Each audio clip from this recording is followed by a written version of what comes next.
Muito bem. Então, continuando esta interpretação simbólica, metafísica, espiritual, arquetípica, histórica e científica da Bíblia, estamos em Gênesis 1. Abordamos no vídeo anterior a origem do nome, de forma breve. E aí vamos fazer a leitura. No princípio criou Elohim, no princípio criou o ser de luz, no princípio criaram os seres de luz, o céu e a terra. No princípio criou Deus. Ouça a aula anterior para entender por que o nome Deus deve ser entendido na sua tradução original, que é Elohim, seres de luz. Então, no princípio criou o ser de luz, criou Deus, o céu e a terra. A terra era um caos informe sobre a face do abismo, a treva, e o alento de Deus revoava sobre a face das águas. Lerei mais uma vez no modo tradicional, mas sempre que você ouvir a palavra Deus, eu quero que você desprograme essa visão ocidental de Deus na figura quase de Zeus, como aquele super-humano musculoso, fisiculturista, antropomórfico. Vamos lá, então. No princípio criou Deus, no princípio criou ser de luz, no princípio criou Deus o céu e a terra. E a terra era um caos informe. Sobre a face do abismo a treva. E o alento de Deus revoava sobre o quê? Sobre a face das águas. Então, a terra era um caos informe. Sobre a face do abismo havia treva. Havia treva sobre a face do abismo.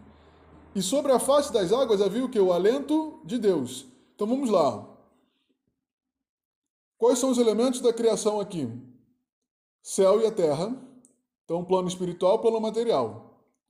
Céu e terra significam plano espiritual e plano material. A terra era um caos informe. Então tem o plano material e o plano espiritual. Qual é o plano que tem um caos? A terra. A terra era um caos informe. Então o plano material era um caos informe. Sobre a face do abismo havia treva. E o alento de Deus revoava sobre a face das águas. Aqui nós não sabemos a estrutura da ordem criacional. O que eu quero dizer? Que quando se diz no princípio criou Deus o céu e a terra, não quer dizer que a terra e o céu foram criados ao mesmo tempo. Quer dizer que a terra era um caos informe, sobre a face do abismo havia treva, e esse é o processo de formação da terra, e lá no meio do texto vai se formar o céu. Essa é a ideia que me fica mais aparente. Então Deus primeiro começa criando a terra, mas o início do texto, quando diz no princípio criou Deus o céu e a terra, ele está dando o resultado final de tudo. Qual é o resultado final? Que Deus criou o céu e terra. Aí o texto vem explicar como os céus e a terra foram criados. Como que o céu e a terra foram criados. Então vamos lá. A terra era um caos informe, sobre a face do abismo havia treva. E o alento de Deus revoava sobre a face das águas. Então, a terra era um caos informe, sobre a face do abismo a treva, e o alento de Deus revoava sobre a face das águas. Terra, plano material, céu, plano espiritual. O plano material era um caos informe. Havia um abismo, a face do abismo. O que é a face do abismo e a face das águas? Eu vou explicar. Preste atenção. Sobre a face do abismo, eu vejo a treva, a escuridão. Ou seja, quando eu olho para o abismo, eu vejo o escuro. Eu vejo o não reflexo. O rosto do abismo é a escuridão. O abismo é a profundidade inalcançável. É a nossa sombra. É o que não se pode conhecer. Então, ao olhar o obscuro, eu não chego ao conhecimento dele, eu não sei o que há. Há apenas a escuridão. Quando eu olho o rosto daquilo que é obscuro, quando eu olho o rosto do abismo, do infinito, existe a escuridão. E existe a face das águas, sobre a qual revoa o alento de Deus. Por que o alento de Deus revoa sobre a face das águas? Vamos lá. Face é o rosto, é a superfície. Aí vem você entender lá a aula número 1 e o início dessa aula.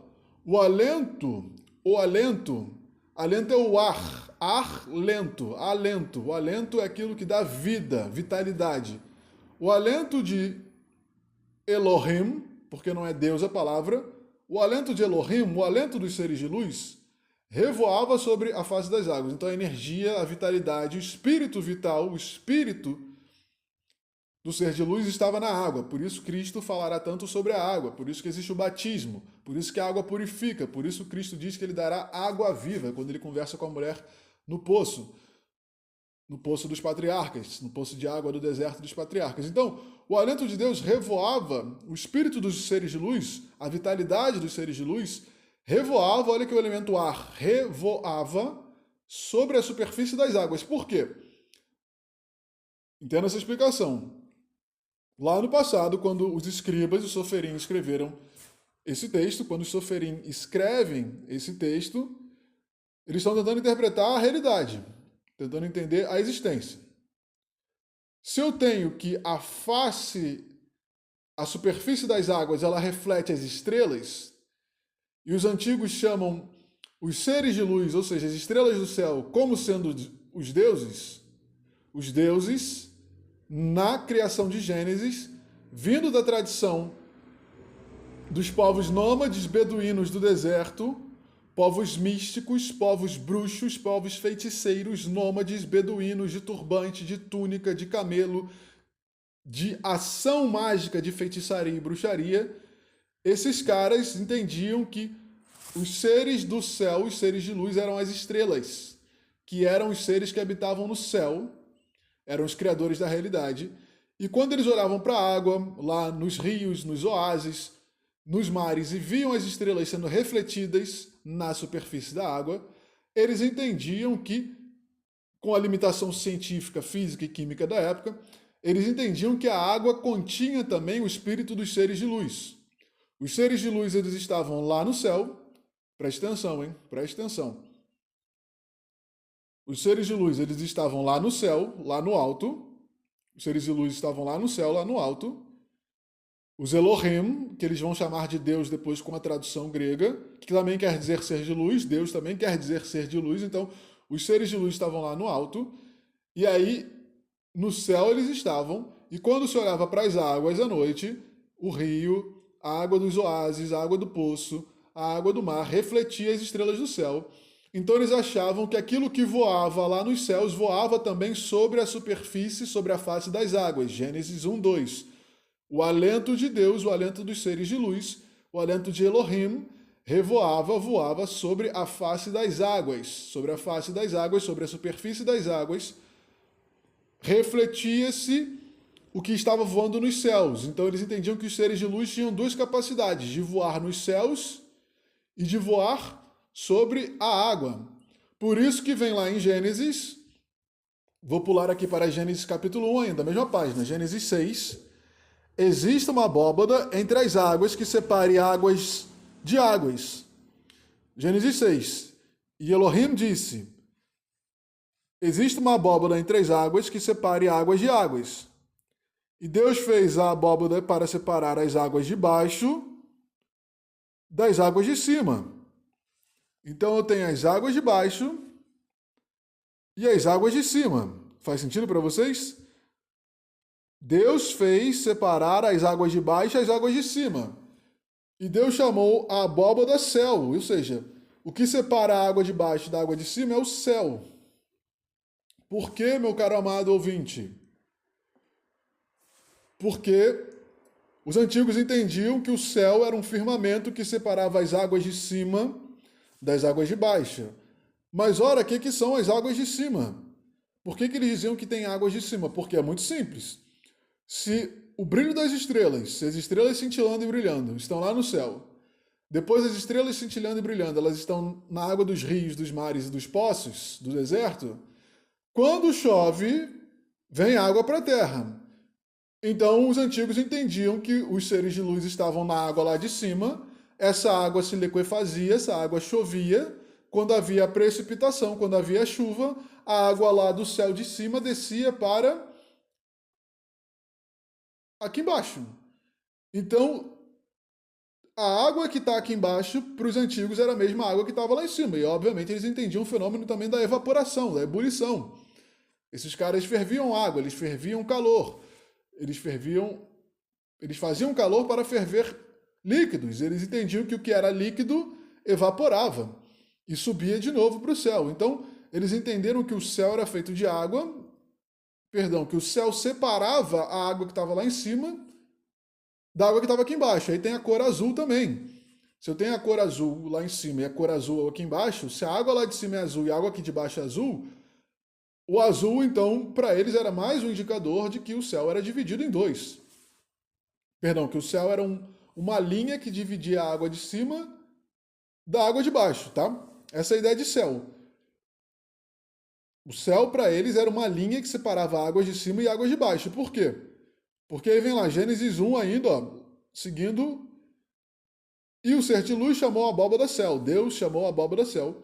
Passou uma tarde, passou uma manhã, o segundo dia. E Deus disse, ajuntem-se num só lugar, ou seja, se reúnam em um só lugar, as águas abaixo do céu e apareçam os continentes. Ou seja, eles têm aqui o claro conceito da Pangeia.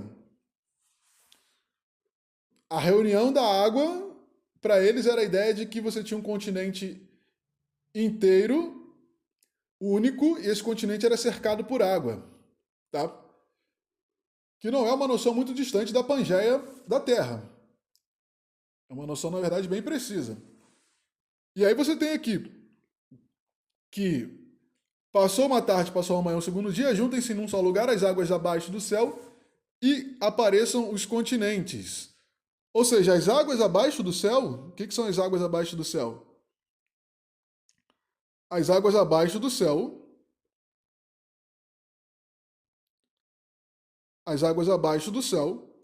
elas existem. As águas abaixo do céu, elas são as águas que também estavam lá em cima, é a mesma água, quero que você entenda isso. O elemento que está acima do céu para o elemento que está abaixo do céu é o mesmo. Porque as estrelas cintilantes,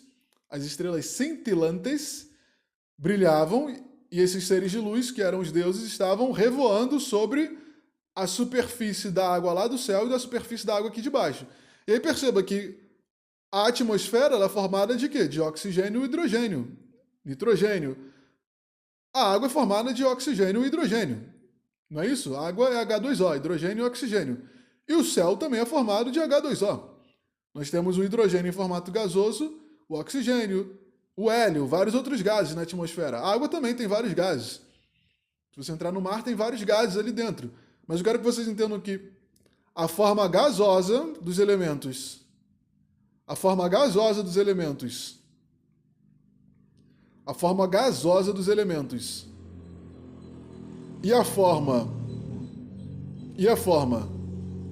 líquida dos elementos, os antigos já entendiam isso. Eles entendiam já que a atmosfera celestial era formada de H2O e que a água dos rios e dos mares era formada de H2O.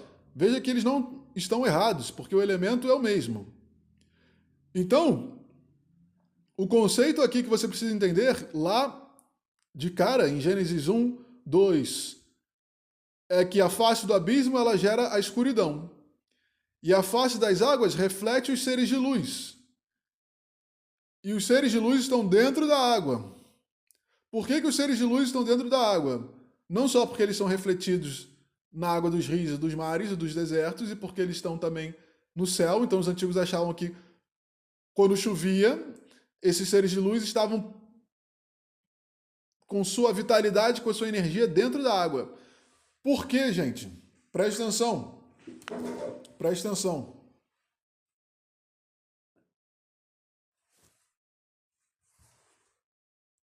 Porque veja só, meus amigos.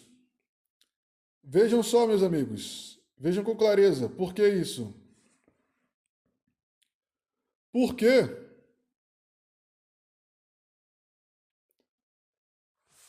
eles entendiam, os antigos soferinhos, os antigos escribas, os pensadores antigos, os filósofos, os cientistas, os químicos. Lembrando que a arte de fazer o papiro, escrita, era uma coisa muito além só da escrita. Tinha matemática, tinha química, tinha pensamento, tinha ciência. Os antigos entendiam, pessoal, que a vida estava na água. Por quê? Porque os animais precisavam beber água. Os antigos lá no deserto entendiam que a água era a vida e onde não tinha água havia morte. Se o ser humano não bebesse água, ele desidratava e morria. Se os animais não bebessem água, eles desidratavam e morriam. Se as plantas não tivessem água, elas desidratavam e morriam. Elas desidratavam e morriam. Então, esse processo de desidratar e morrer, desidratar e morrer, desidratar e morrer, desidratar e morrer, entende-se para eles que a vitalidade dos seres de luz estava na água e essa energia dos seres de luz é que dava vida para a água. Porque tudo que não tinha água morria. Eles enxergavam lá os oásis, os animais vindo beber água. Eles enxergavam os pássaros bebendo água, os crocodilos, os leões, os búfalos, as zebras.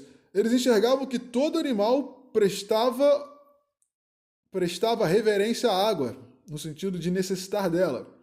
E as plantas também necessitavam da água.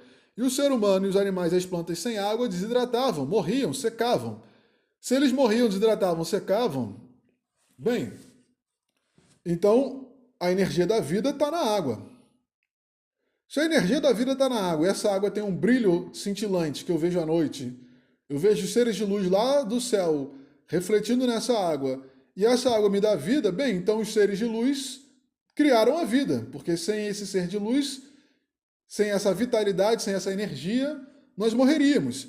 E é esse ser de luz brilhando lá em cima que faz chover, ele que cai e vira líquido. Então, bem, quem manda nesse mundo, de repente quem manda na ordem da vida, são esses seres de luz, porque eles decidem saírem dos céus e virarem água líquida para que nós possamos ingeri-los e participar da vitalidade deles. Por isso que eles vão dizer a segunda parte, que é: o alento de Deus revoava sobre as águas, ou seja, os seres de luz estavam voando. Eles voavam lá em cima.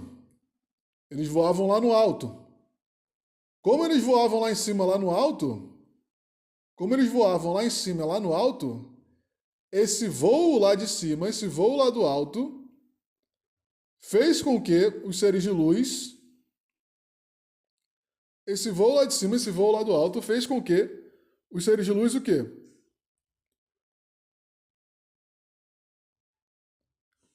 Passassem uma noção de que o ar era parte do poder deles. O ar era um poder também dos seres de luz. Então, os elementos fundamentais aqui da criação são a terra, o caos, a ausência de forma, a face do abismo, a treva, a face das águas e o alento e o voo.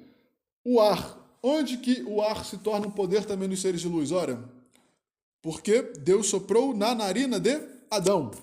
Não é isso? Então, ó, vamos lá.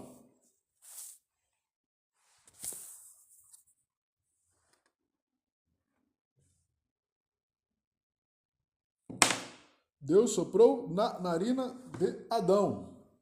Se Deus sopra na narina de Adão, vamos achar aqui o versículo. Se Deus sopra na narina de Adão,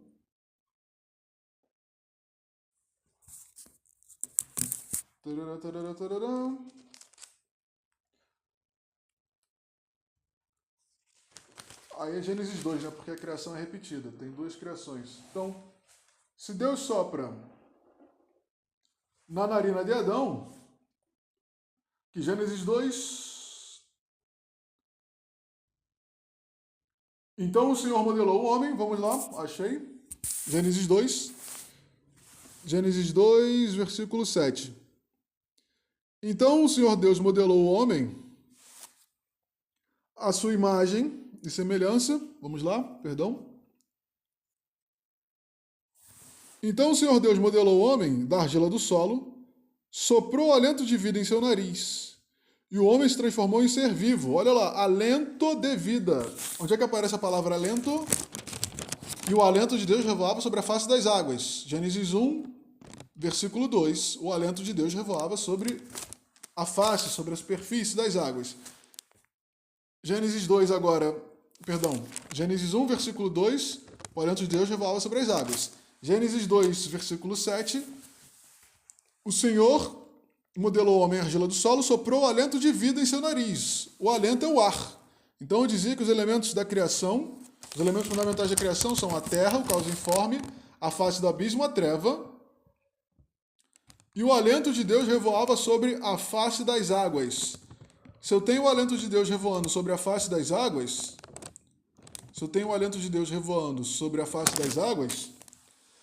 e esse mesmo alento agora é soprado na narina do homem, eu tenho que o ar é um elemento criador, e assim como a água que eu expliquei, que os antigos enxergavam que a água era fundamental para tudo, eles enxergavam também que... O que eles enxergavam? Que o ar era principal e necessário também para tudo. Por quê? Ora, muito simples, amigos.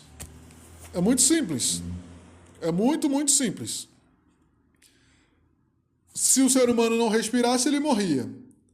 Vamos pensar assim, quando eles viam alguma coisa morta, algum ser vivo morto, esse ser não respirava. O movimento de inalar e de expirar, ele sumia do ser humano, sumia do crocodilo, sumia até do peixe, sumia da cobra, sumia das aves, sumia do antílope, sumia da zebra, sumia do leão. Se o movimento de inspirar e expirar sumia, se esse movimento sumia, até nos peixes sumia. Eles entendiam que inspirar e expirar, o ar era também vida. O que era vida para eles? O ar e a água. Então eles entendem que o ar e a água são dois elementos tradicionalmente ligados, e se o céu está no alto e esses seres de luz voam, eles dominam o ar, porque os pássaros voam e os pássaros se erguem no ar. Então, os seres de luz eles voam, eles dominam o ar, mas quando eles querem, eles vêm para a água também. Então, a água e o ar são os elementos que trazem vida. Por isso que no princípio, qual é o princípio da criação? A terra era um caos informe, sobre a face do abismo a treva, e o alento de Deus revoava sobre a face das águas. A vida de Deus, o alento de Deus, o Espírito de Deus voava sobre a superfície das águas. E lá em Gênesis 2:7, então o Senhor Deus modelou o homem à argila do solo, soprou alento de vida, soprou vitalidade em seu nariz, e o homem se transformou em ser vivo. Soprou alento de vida em seu nariz, o ar que inspira e expira em tudo que vive. A planta respira, o peixe faz respiração, a cobra faz respiração, o antílope, o leão, o ser humano, o crocodilo, tudo que respira vive, o que não respira não vive. Então, quando se perde o alento de Deus, você para de viver. Se você não bebe água, você não tem o alento de Deus, porque o alento de Deus, ele voa dentro do líquido. Quais são as formas de ter o alento de Deus? Bebendo água e respirando. Por isso que os povos falam tanto da meditação. A tradição hindu vai usar muito a meditação, a arte de respirar e o jejum. Ou seja, você apenas ingerir água e respiração de meditação te aproximam dos elementos fundamentais da existência de Deus, tá? Então, só para fechar aqui esse parâmetro inicial de Gênesis 1. No áudio anterior trabalhamos a etimologia do nome, para você ter ela certificada. E agora estamos trabalhando os elementos criadores. A terra era um caos informe, sobre a face do abismo a treva, e o alento de Deus revoava sobre a face das águas. Trabalhamos aqui os elementos principais da criação. A terra, um caos informe, face do abismo, treva, o Espírito de Deus, o alento de Deus, o voo, o ar e a face das águas. No próximo áudio eu vou trabalhar ainda esse elemento, mas agora nós vamos trabalhar esse capítulo 1 dentro da dualidade. Gênesis sobre dualidade. Luz e trevas, sol e lua, face do abismo, face das águas, noite e dia, homem e mulher. Então vamos trabalhar isso no próximo elemento. Grande abraço.